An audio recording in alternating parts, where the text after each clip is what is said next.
deserves the praise today. Come on, everybody, all over the room, open your mouth and worship. Lift your hands and bless him in this place.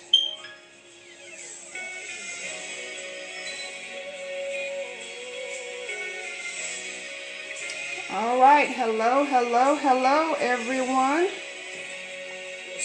Okay, who do I have with me on Facebook? Type your name in and let me know who's online with me. Hello, Janique. Hi, Michelle. Hi, Robert. So hopefully everyone is doing well on this hump day. Okay, great. So I just wanted to hop on for a little while and really just talk about it's not what it seems, y'all. This right here is going to be good. This is going to be good. So go ahead and invite your friends. And we're going to go ahead and get started. So whoever is not on, they can just catch the replay. Hi, Mary and Dr. Hampton. I'm glad to see you all on. Hi, Selena. So it is not what it seems. It is not what it seems. So I guess the first question, and this is interactive, okay? So y'all please talk back to me. Please talk back to me. So I want to know, how do you handle frustration? How do you handle disappointment? I mean, do you talk it out? Do you hold it in? Dr. J, all right now. Do you hold it in? Like what do you do? Do you throw a pity party? Do you take your frustration, your disappointment, your anger out on other people? Like what do you do when you're frustrated? What do you do? So when I thought about this word panic, I was like, okay, let me just kind of see what the meaning of this is. And it is a sudden uncontrollable fear or anxiety. Okay, so sometimes meditate, sometimes talk it out. Great. Listen to music. Okay, that is awesome. Thank you all for sharing.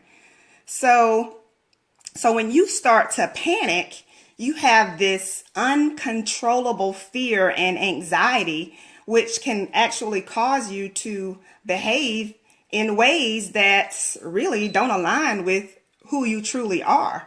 Because sometimes when you panic, that fight or flight just starts to kick in, and you might say something you really shouldn't have said to somebody. You might literally hurt someone's feelings. You might snap. You might curse, even though you don't curse. Like sometimes when you go into panic mode, you just, hey, Lanita, you just respond in the wrong way. And so I want to talk to you all about a healthy way, right? A healthy way to respond to frustration, to respond to disappointments, to respond to challenges, because it's life. It's life. You're going to run across challenges. You're going to be frustrated. You're going to be disappointed. That is life. But the first thing you have to do, okay, I'm going to try to read your comment. Okay, it depends on the level of the frustration. If it's something common, you deal with it. When okay, you need advice. Okay, well, you have come to the right place, Janique. So my first point is you've got to recognize that it's not the end of the world. Oh my goodness. You have to recognize that just because things didn't go the way you wanted them to go, it's not the end of the world. How many times have you just said to yourself, this is awful. My world is ending. If this doesn't happen, this is it. It's over. So our brains, and I'm teaching tonight, right? If you can't tell, I'm also a professor, but our brains tend to extremize, which means it goes to extreme measures, and it kind of messes us up because you start saying, well, I'll never lose this weight. I'll never find a good man. I'll never get a good job. I'll never get the promotion. just because you had this one incident, maybe a couple of them, it doesn't speak for everything that's coming behind that. So I want you to understand that you can't go into extremes like all or nothing. You know, when I was without transportation, I thought the world ended, you know. When I was dealing with sexual harassment at work, I thought my world ended. When I suffered a miscarriage, I thought my world ended. But I'm here to tell you that it gets better. And so if you get stuck in, you know, this is it, my life is over, then you're not going to have an opportunity to experience, oh my goodness, all that is in store for you if you just hang in there. You know, how many people have literally taken their lives over something that was fixable? Do you all understand what I'm saying? Can I get an amen? Can I get a preach? Something?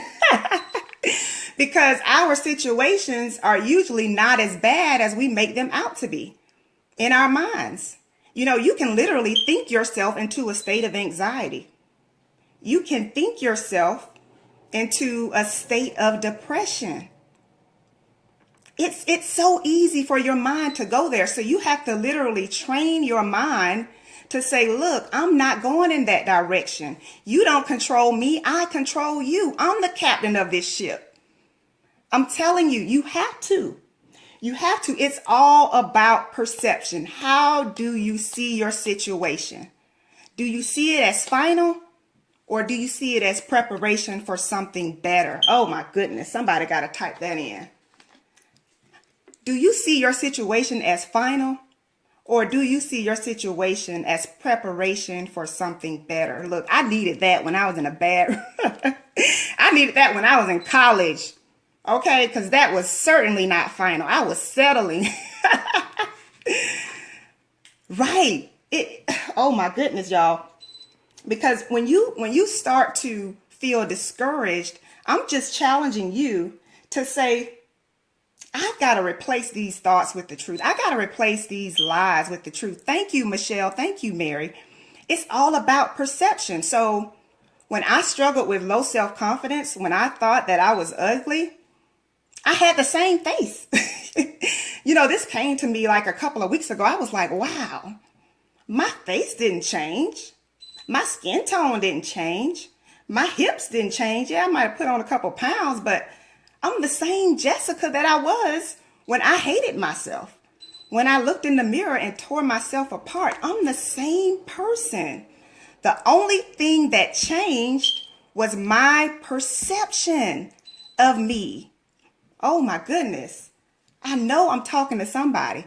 My perception of me, my perception of how I looked.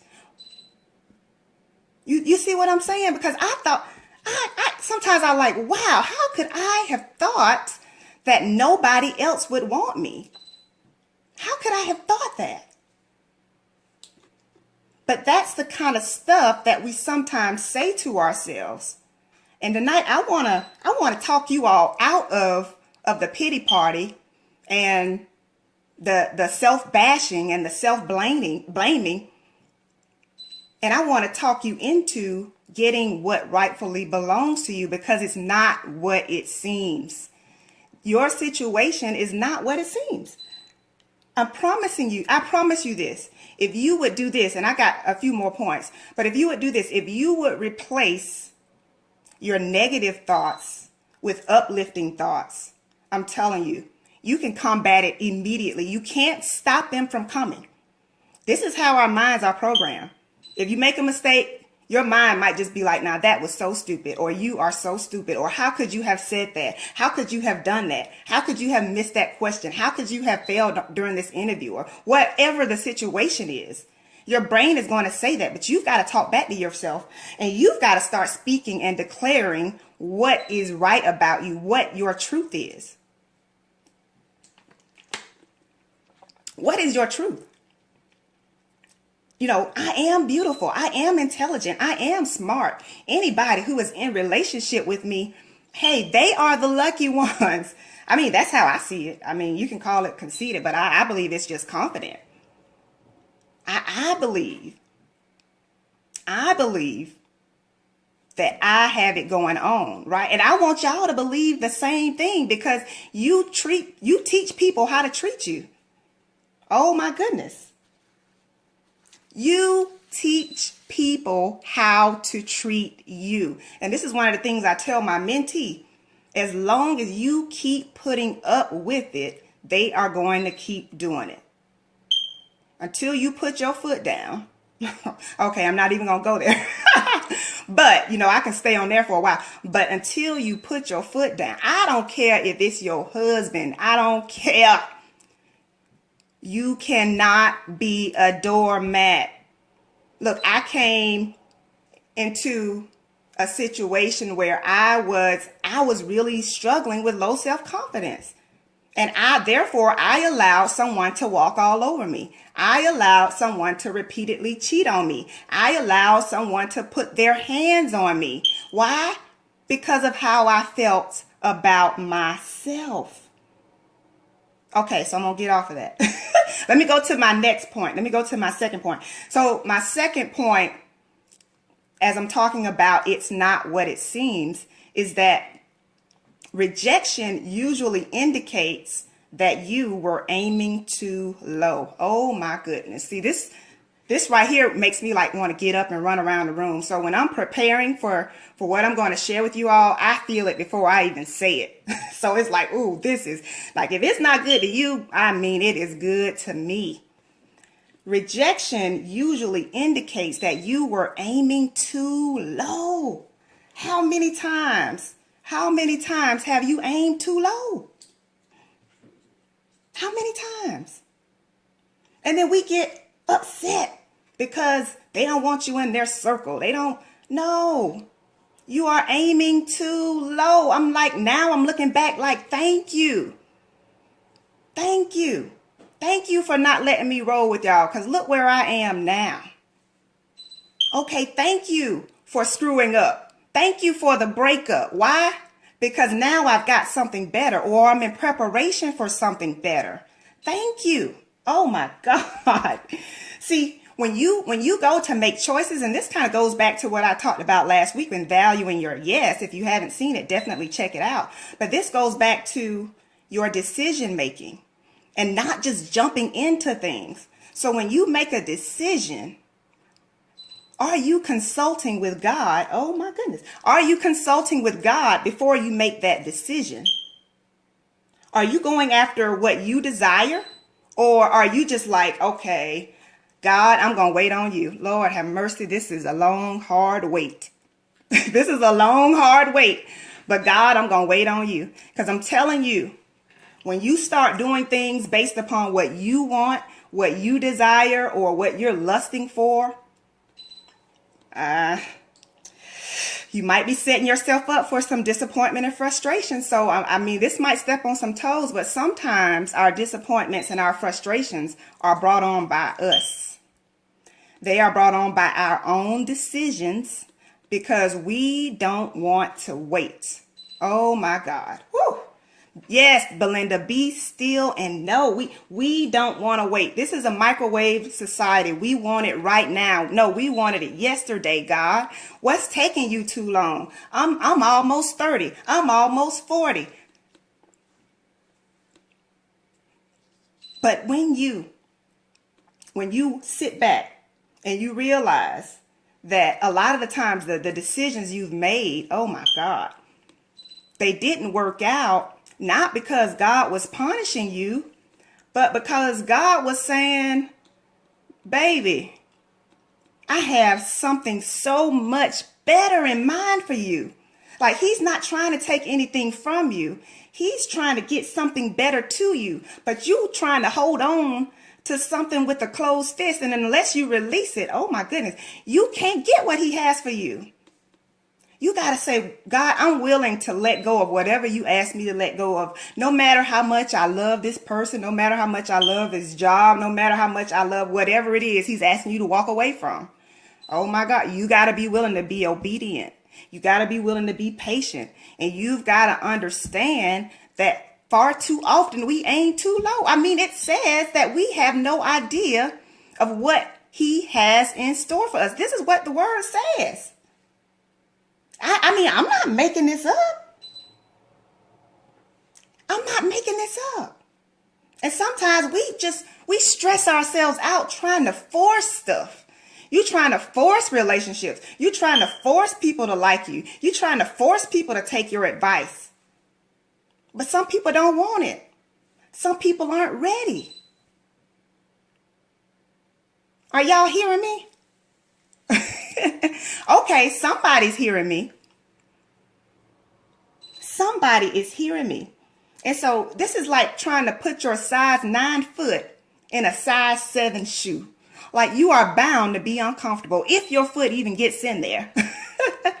You are bound to be uncomfortable and frustrated. And so God will keep kind of nudging you, saying, all right, Jessica, you need to let this go. You don't need to be arguing with small-minded people. Stop trying to make somebody ignorant, intelligent. Uh-oh. Uh-oh, y'all. That has been getting on me lately. I'm seeing people like, you are too smart to be battling it out on Facebook. And that's all I'm going to say. I'm going to move on. But God will keep nudging you. And then if you don't listen, that thing will remove itself from you. Oh my goodness. So either you listen to the nudge and go, or it's going to be snatched from you. Oh my God. And I'm telling you the truth. Why? This has happened to me so many times. Just listen, y'all. Listen, I'm telling y'all. They're going to start a rumor on you. They're going to just stop calling you. They're going to stop wanting to hang out with you. The job is going to fire you for no reason. They're going to harass you for no reason. They're going to pick on you for no reason. They're going to talk about you for no reason. Am I talking to anybody? Because he's already nudged you and told you it's time for you to release that. He's already told you it's time for you to get a job or a career that is going to appreciate you. He's already told you that it's time for you to start a business. He's already told you it's time for you to write a book. He's already told you it's time for you to start walking in your purpose. Uh-oh. Am I stepping on anybody's toes? Okay, because why? Because you are aiming. Oh my God. You are aiming too low. You are aiming too low. Somebody just type in aim higher. Aim higher. Okay. My third point, and then I'm going to sign off, y'all. But I hope I'm helping somebody. I really hope I'm helping somebody tonight. That's the only reason I get on here, y'all, is to help somebody. Thank you, Tiffany. My third point is that you have to recognize that God is in control.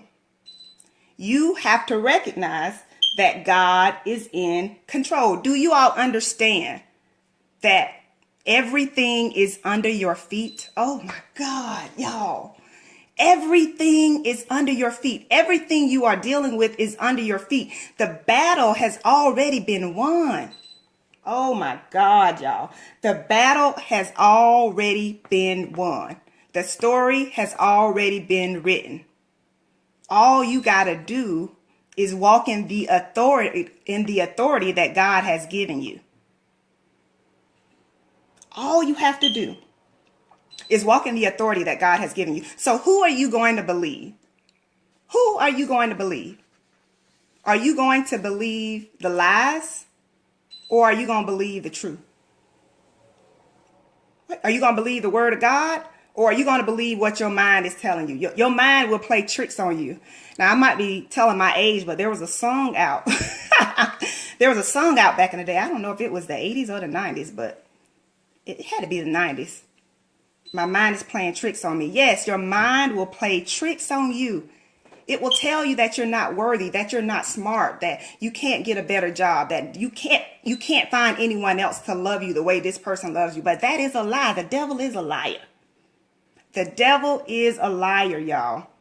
This is what he wants you to do. He wants you to stay stuck in that situation because he knows that if you stay there, you're not going to get that promise. You're not going to get that breakthrough that is waiting for you. essentially it's waiting for you. And so if God has promised you something, like he's promised me something, then it's up to you to believe it.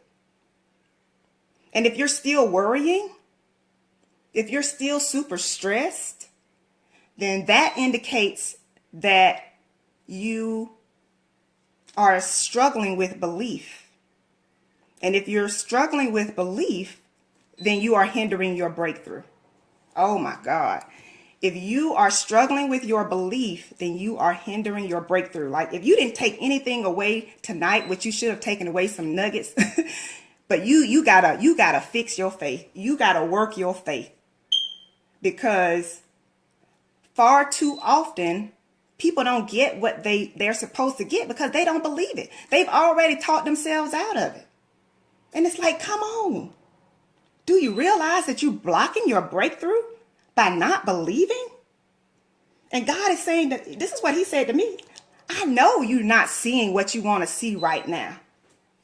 I know that. You know why you're not seeing it? Because you're looking through your physical eyes. Your physical eyes will literally only believe what's directly in front of them. You know, my hand is right here. This is what I see. This is what I believe.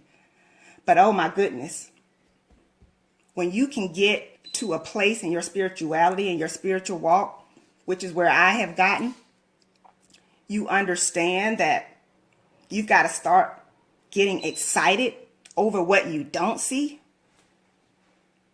You've got to get excited over what you don't see. You have no idea what he's working on for you in the background, right?